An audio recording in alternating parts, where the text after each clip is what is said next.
पूर्वीचा काळ लग्न झालेल्या स्त्रीच्या नावापुढं बाई लिहिलं जायचं. मग इथं नाथ बाबांनी ज्ञानोबारायांच्या नावापुढं ज्ञानाबाई म्हटलंय.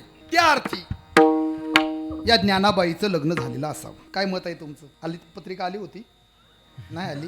मला आली होती. मी लग्नाला हजर होतो. हो, ज्ञानाबाईचं लग्न झालं, पण कुणाबरोबर केलं? त्या निर्गुण असणाऱ्या परमात्म्याबरोबर लग्न केलं.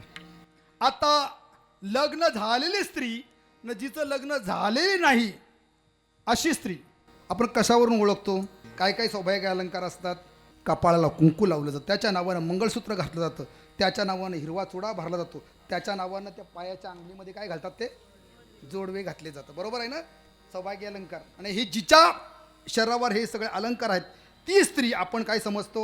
लग्न झालेले. तसं ज्ञानाबाईचं लग्न झालं, कशावरून ओळखायचं? हो, सौभाग्य अलंकार, तुळशी माळ गळा, गोपी चंदन टिळा, हृदयी कळवळा वैष्णवांचा. म्हणजे ही ज्ञानाबाई झाली. आता